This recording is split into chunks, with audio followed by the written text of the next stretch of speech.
guys, how you doing? It's me, Lauren B. I wanted to do another episode of the Divine Feminine Rising.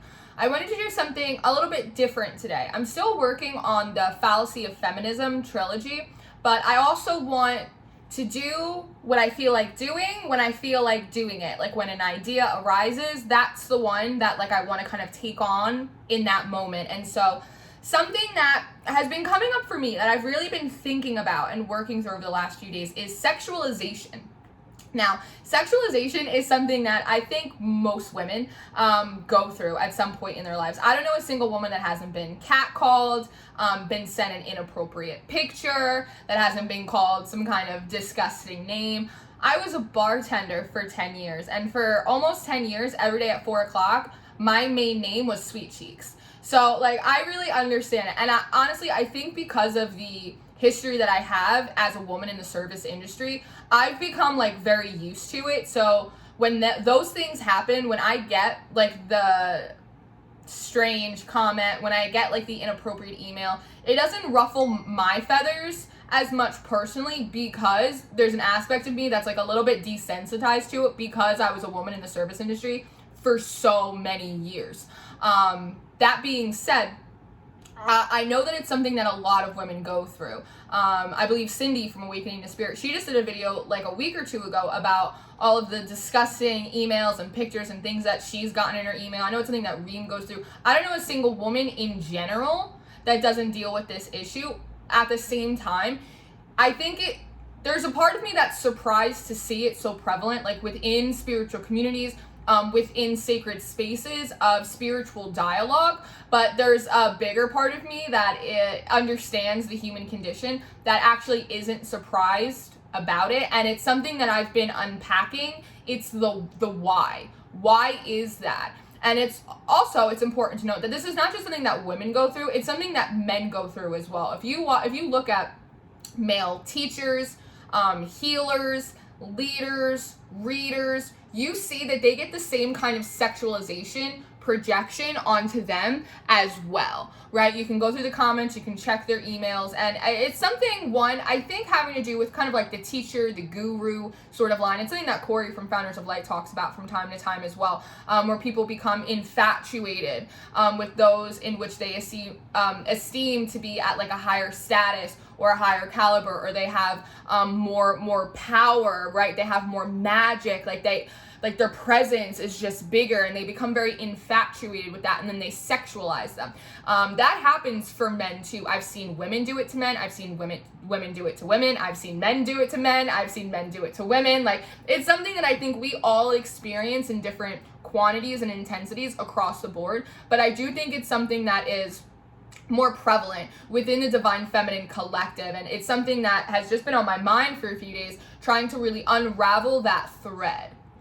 And so what I've come to understand through my own lens of perception is that sexual energy is healing energy, and there's a reason for that. Sexual energy, it comes, think about Kundalini, right? It comes from the root, it comes from the sacral, and so when you reach certain levels of ascension, when you reach certain levels of personal healing, when you reach certain levels of personal development, the energy flows a lot freer through the root, right? And because that's also where a lot of sexual energy is held and then distributed upward, I think oftentimes we see a lot of priestesses, we see a lot of divine feminines that have an abundance of very powerful, very freely flowing root energy. It's unblocked. They're high in their personal self-esteem. They aren't dealing as much with issues of unworthiness or not deservedness. They're very much in their power. The energy flows through there, which makes them incredible healers, incredible teachers, incredible leaders. But because of the potency of that energy, when it's perceived externally, I think that it's perceived as pure sexual energy. It's not perceived through the lens of this powerful healing energy. It's perceived very one-dimensionally, right, as just pure sexual energy. And so I think a lot of times energies will approach the priestess, the energies will approach the divine feminine, and see them as a sexual being, feel very drawn into that energy, and feel as though it's because they're interested in a physical exchange, when really what they're looking for is to remove the blockage from their own root chakra. It's a very subconscious thing. What they want more than an exchange of physicality is an exchange of trauma for healing. And because the feminine has the ability to do that, the other energy feels as though the only way to make that exchange is through sexual healing, through the physical act, as opposed to the emotional, the intellectual, the spiritual exchange. There's a difference there. And I think that's a lot of what the kind of root of the issue or of the situations that we find ourselves. I think that maybe what it is that we hold a lot of very healing energy. But because of the potency of where that energy derives from, it's perceived one-dimensionally as purely sexual.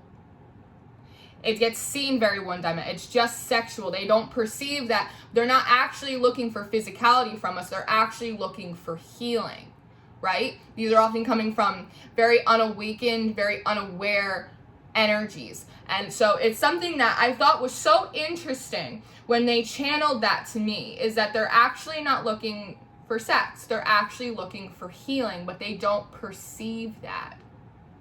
It's fascinating. And this also goes into the mother wound, right?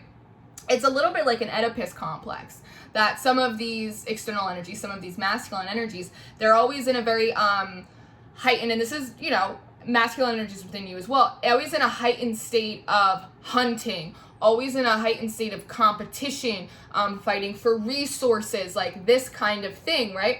And historically, the ability to reproduce was also considered like a necessity. It was a necessary resource. You needed to find a mate, right? So you could produce your bloodline further. It's how we, as human beings, when we're very unascended, try to seek immortality, is through reproduction. Yes? Yes. And so it almost becomes this strange Oedipus complex that the masculine energies, whether fully embodied or whether just an aspect within oneself, goes into that, right? While simultaneously looking for the healing, the nurturing, the supportive energy from the mother, right? Does that make sense to you? And so in an aspect, it's kind of screwy if you think about it. Again, they're seeing you as just a sexual being, but what they're really craving is the mother in you. Just like Oedipus, the mother in you, your ability to heal and nurture and soothe and cover. It's wild. So when you really like start unpacking it, you go, wow, like this is a trauma. This is a distortion that goes so much deeper than just a dick pic. It's absolutely wild. And again, as I was saying, this goes in a lot to like the teacher, the guru lines as well, because you see men dealing with this as well. Again, spiritual leaders, teachers, motivational speakers, professors, you see a lot of energies and they project onto them, right? They may be physically attractive, they may be nice to the eye, but what they're really attracted to is the fact that this energy, because these masculines have integrated feminine energy within them, they're seeing their ability to teach, their ability to guide, their ability to expand one's consciousness, their ability to heal, to protect, to cover. But because it's being hidden behind this wall of pure sexualization, they don't realize it. They just go, wow, that's a really smart man. Wow, he's so interesting. Wow, he's so attractive. And they fall into infatuation when they're really trying to fall into healing.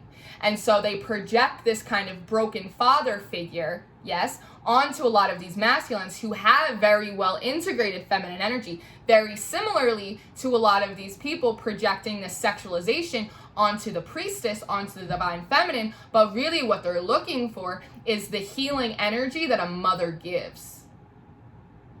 It's it's a little, and I was driving a Target. I'm just like, what is that? And I'm trying to unpack in my head, and I'm just driving a Target, and I'm like, holy shit, like, this is so much more complex than, like, I even ever really thought about it, because, again, there's aspects of me that, like, are a little bit desensitized to it because of the job that I had for so long. I was just like, well, boys will be boys. It's like, oh, no, like, boys are trying to fuck their mothers in this weird way that I don't even, whoa, like, it's a lot.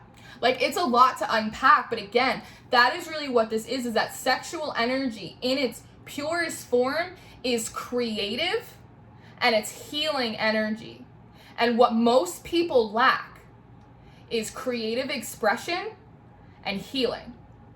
And so subconsciously, that is really what they're coming in for, which is why as well, if you hold a lot of feminine energy, if you are a divine feminine, you may see people come in and you may see people go out as well. A little bit like a drive-through is what I call it, or you may deal with a lot of ghosting. And I think this is part of the reason why, because I know in my personal experience, I have had so many situations where I've been approached by men, and I can feel like the sexual energy coming off them. I can feel that they're very drawn, very magnetized to my sexual energy. But because I have enough awareness of this, I will kind of slow down that situation, and I will engage in a dialogue with them. And through that dialogue, intellectual, emotional, spiritual, I find that I'm able to bring up a few personal revelations for them. I'm able to turn on a few light bulbs, connect a few dots for them, and they go, I didn't think about that before. I never realized that about myself. Wow. And then next thing you know, they're gone. They're gone. And I had to learn, for a while, I took that really personally. I was like, oh, it's me, like, they don't like me. I was like, no, like, what they're attracted to, they're coming in because they're drawn to what they're perceiving as purely sexual energy. But what they actually want is, like, a hot word. Like, they don't want hot sex. Like, they want a hot word. Like, they want me to connect a few dots. Like, they want to receive some healing from me. And I have the ability to do that, but from a spiritual and intellectual level and not a physical one, which is why when they receive that, then they're off, back on their spiritual mission, back on their journey of inner discovery, right? Because what they wanted from me wasn't actually physical, it was spiritual. But because I had enough awareness of my own power, of my own energy, I was able to discern that, and I was able to move accordingly. And so I think being aware of the fact that sexual energy is healing energy, and when people may approach you, they may come forward in a very sexual way, but really be craving elevated, healed, nurturing mother or father figure, because again, men deal with this too. It's quite a lot to unpack. But it really adds like an extra layer to this dialogue that I think is like really interesting to me. And I think it also really elevates the conversation as well. So what I did want to do with this video today, which is different than I've done with the other feminine videos, is I actually wanted to do a spread. I wanted to do a reading with you guys, which I haven't done yet for this series. And I have actually a bunch of really beautiful feminine only decks. And so I pulled two of them. I pulled the Priestess of Light Oracle. I felt as though it was very fitting. And I also pulled the Heroine Tarot, which is made by this woman named Gina. She's a fashion designer. I love that it's a heroine because we get to be our own heroes, right? We're not a bunch of Disney princesses. We're a bunch of warrior women. And it's just such a gorgeous deck. And I just thought that these would be so perfect for today. So I have 3 oracle cards that already flew out, and I'd like to kind of look into them with you, if I may. And then I have the tarot deck that I'd like to pull a few cards as well to see if we can't expand this conversation a little bit more. So I do want to do a quick prayer. I always pray before my readings. It's just the way I roll. So we're going to do that, and then we're going to take a look at these oracle cards because they're fascinating to me. Father God, thank you for bringing me and everyone in today for this reading. I ask that you give me wisdom, clarity, and discernment to deliver these messages accurately for everyone's highest of love, light, alignment, and assignment. We praise you, we love you, we thank you always. We give you all the glory and the honor for these messages. To the utmost high, in Jesus' name we pray. Amen. Amen, y'all. So when I was prepping these decks, I had the Shufflemancy rolling. And for a lot of you guys know that the Shufflemancy is a public playlist I have on my channel, but it's a form of musical divination, musical communication that I use with spirit a lot. And this song by Cat Clyde came on. It's called The River. It's an absolutely gorgeous song, and I think it's an energy that the feminine collective as a whole is really embodying. It goes, the river I roll along, today I'm here, tomorrow I'm gone.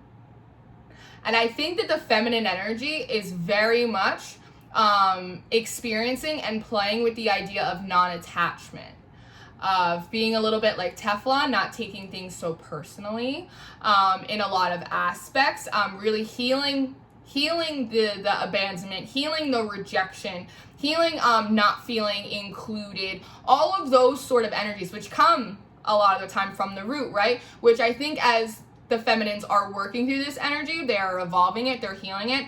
Again, there's a rise in power. And so there's a greater sexual energy that kind of comes off of them, even though, as we've already established, it's very integrated, creative, healed energy. It is sexual energy as well. It's just not as one-dimensional as a 3D world likes to perceive it.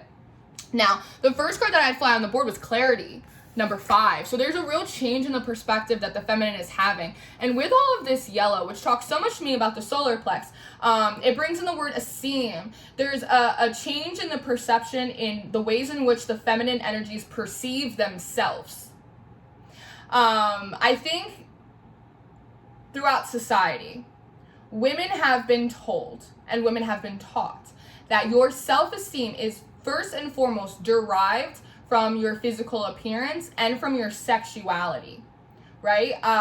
We're all taught that when we're young. It's something that I was definitely taught about when I was growing up, right?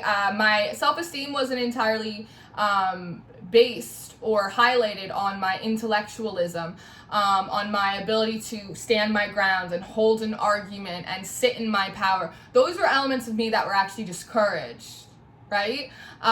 Whereas aspects of me being pleasing or cooperative, those were the aspects of me that were really celebrated. I wasn't taught how to change a tire. I was taught how to shake my hips. I was taught how to lower my eyelids. Like, I was taught how to use these things, that this was the source of my power and not my emotional awareness, not my intellectualism, right? Not the pure organic power that is channeled through me from my creator. Those weren't the things that were celebrated.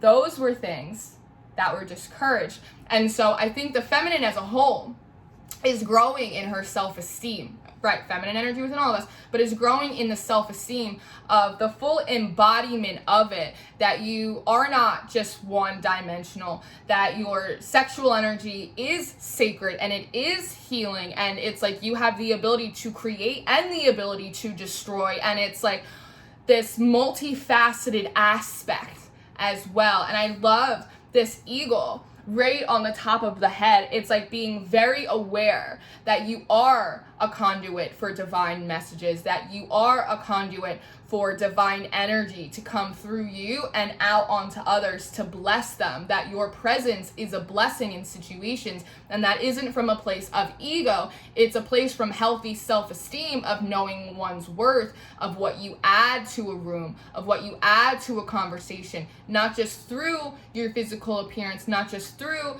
the sexual acts that you can contribute to a situation, but through your emotional awareness, through your intuitive abilities, right? Through the healing power in which you hold. There's a total change in the way the feminine is starting to view themselves. And the card that had come up next was River of Blessings, and I thought that was so perfect because this fell out right as that river song from Cat Clyde came in, releasing constraints. And this is the idea of not feeling as though you are able to fully be embodied in your power, or your power can only be channeled through one area. Yes, and what stuck to me so strongly is she has this bowl in her hands. like the river of blessings. It's the idea of like pouring the healing energy into this bowl, and this bowl feels like an offering with her arms extended. It's the realization from a place of pure personal and self-esteem that the feminine has the ability to heal others. The feminine has the ability to bless others. The feminine has the ability to extend energy and healing and revelation onto others out of this vessel and not necessarily her own vessel. It can come out of this bowl, out of this sacred offering to others, to a person, to the world. It doesn't actually have to come out of her physical vessel. Very similar to what I was talking about a little bit before, about how people would come in feeling as though they wanted physicality from me, but really what they wanted was revelation and healing. And so I was able to take a step back, create that healthy distance, that healthy non-attachment, that boundary that serves me, right? And offer to them that in which they were really coming for, that in which they really needed, and they didn't need to get it out of my physical vessel, which is a breach of my sacred, sexual, and healing energy, right? I will not exchange my healing for your trauma, but I can offer you a blessing of healing from a different vessel. That vessel may be conversational. That vessel may be energetic. It may be spiritual, but it will not be physical. I will not take your trauma and give you healing. I will give you healing from a different vessel in which to attend to your own trauma. It's almost like handing someone their own first aid kit. Does that make sense? And then we had hidden knowledge, Akashic records, silent understanding. Look at this. This is gorgeous. And this is a very fierce energy as well, which I think this change in perspective, realizing the feminine, how truly powerful and magnetic, much like the moon, right? That gravitational pull that they have. I think this is really allowing them to tap into deeper aspects of their ancient magic in so many ways, and how to take their own energy and alchemize it in such a way in which to expand. In a way, it's almost like becoming our own Jupiter. Take our own energy, realizing how it's perceived, realizing how we intend for it to be perceived, the truth of who we are, the truth of what we can do, and then kind of alchemizing it, converting it to draw into us more of what we need, right? And be able to better handle that in which we don't truly need, or the ways in which it was previously coming in and we don't actually need it, which was interesting. And the numerology stuck out to me as well in these cards, with 5 being a number of change, conflict, friction. A lot of you may come into the realization that you may have people coming in and out of your life that they actually do want healing, or they want some dots connected for them, and it's not really as physically focused as previously it may have seemed. Because 47, that breaks down to an 11, which talks about an alignment, and 52 breaks down to a 7, which for me talks about perfection. So there's a change in the alignment of the feminine, of where her spiritual posture is, and especially in terms of these conversations, and that is allowing her to fall into like a perfect flow, a perfect balance as well of what energy is going out and what energy is coming in. This is also very much of a practice in intentional energy exchanges and mindfulness of the feminine. So I want to pull a few of the tarot cards from the Heroine Tarot. I absolutely love this deck. I waited for this deck. I longed after this deck. I was so excited when this deck came in. I've had it for a little while now. I didn't pull any tarot cards yet, but I kind of wanted to sit with those oracles and then kind of pull a few tarot with you and see how this conversation would continue to be expanded.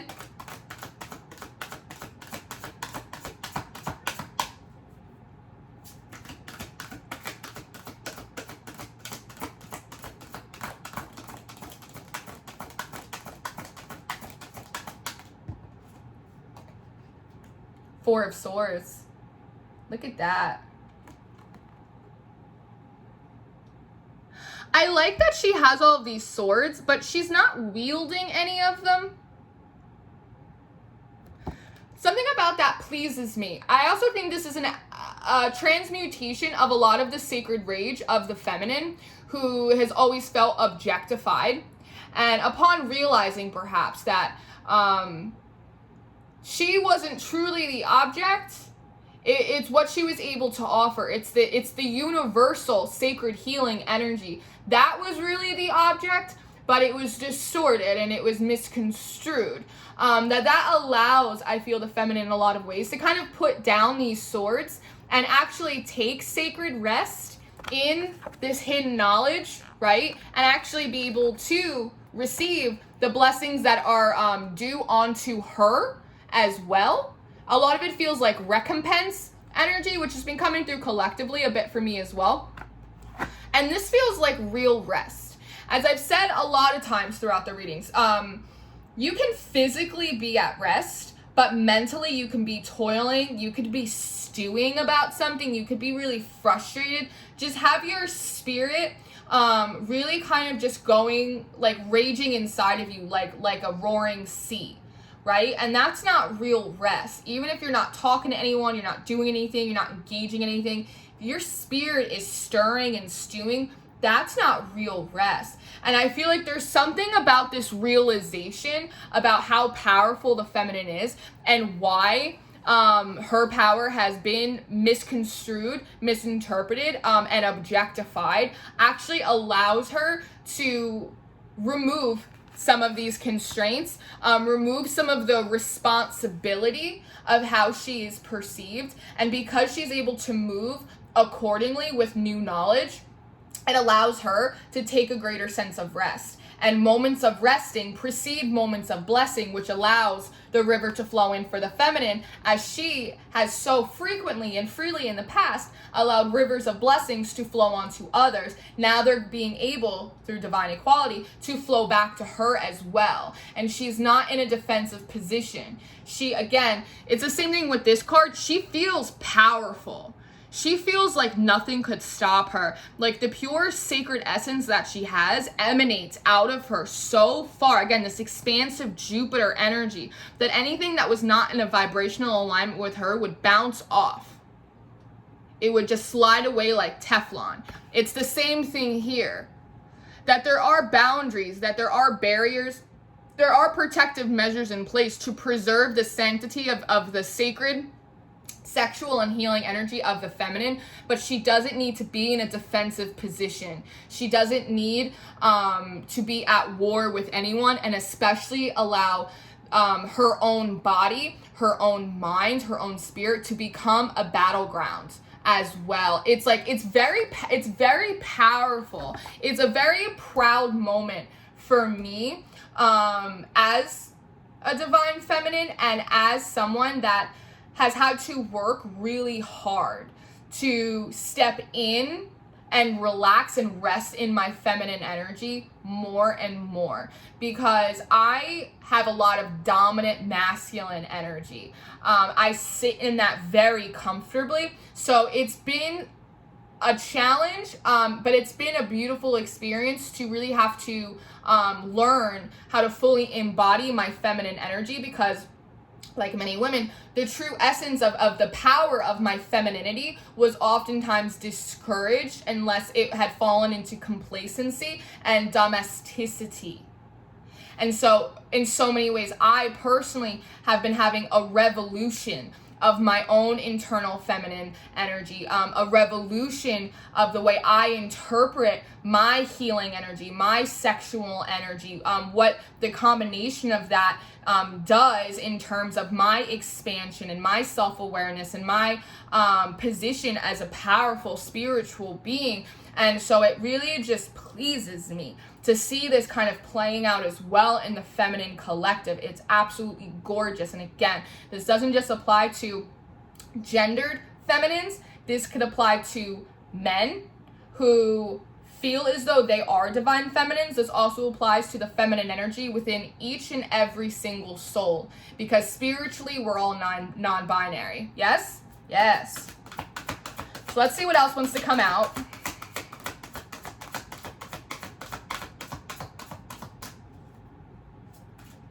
feel like we have one, maybe two more cards. Maybe none. Maybe no more cards. One more shuffle. Oh, I was like, I'm going to give it one more shuffle. Nothing comes out. Look at this. The Magician. The Alchemization. And look at the bottom of the deck. It's the Emperor. Oh, gorgeous. Chef's kiss up there. Listen to me. Look, we have the Magician, and then we have the Emperor in reverse. This is being able to alchemize. This is realizing the tools that are on your table. We always talk about the Magician as someone that has all the tools on their table, but you don't know how to wield them unless you actually recognize that you have them to begin with. And I think so much of these new forms of clarity, these perspective changes coming in for the feminine, is actually illuminating her. You see this wand, how it's illuminated? How it's illuminating to her the tools that she actually has at her disposal that previously she may not have felt as though she had, which allows her in a very masterful and tactile and a very precise, again, intentional and mindful way, allows her to supersede over any of this dominating, oppressive, patriarchal, one-dimensional, here's my inappropriate comment, energy. It allows her to completely supersede over it. Instead of having to take her swords and wield through it, right? Plow through it, might meets might. She gets to ascend into her divine right and then supersede over it. Incredibly powerful, with Justice coming up next. Another 11, 11, 11. That's portal energy. 111 for me talks about alignment. 11 and 11 together, there are ravens in the trees. Y'all, there are ravens in the trees. But 11, 11 for me talks about a portal energy. That's the Four of Wands. That's the celebration of self. It's the marriage. It's the union of your own energies coming in.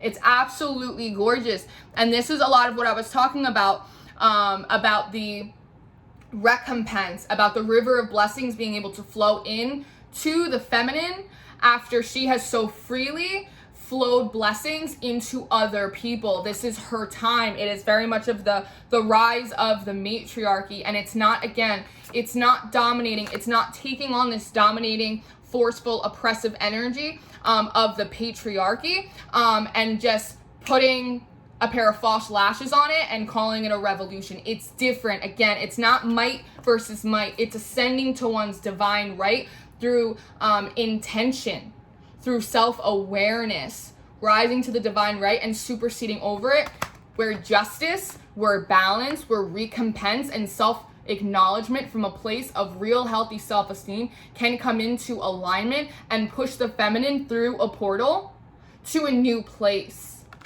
With the Chariot card coming out next. Successful transition into new timelines. Being able to harness the light and the dark. Being able to be the moon. Know which tides you're pulling in. To be mindful of which tides you're sending out. To become a better alchemizer. Because you're more aware of the potency and the power of your energy, of your sexual energy, of your healing energy. And by being able to discern what needs people are really coming to you with, you are then better able to decide from a place of esteem which ones you will meet and from which vessel and which ones you will not. So that's what I have. I'm going to leave that there because that feels wrapped up in a nice little bow for us. That feels pretty perfect. I feel really good about that.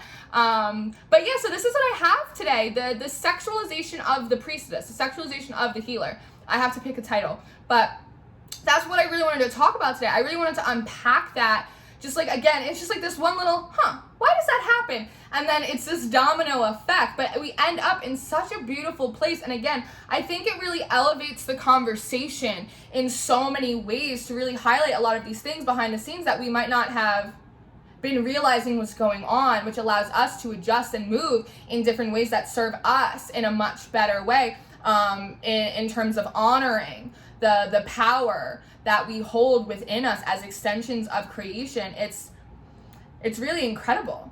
So my loves. This is what I have for you. I hope that you enjoyed this.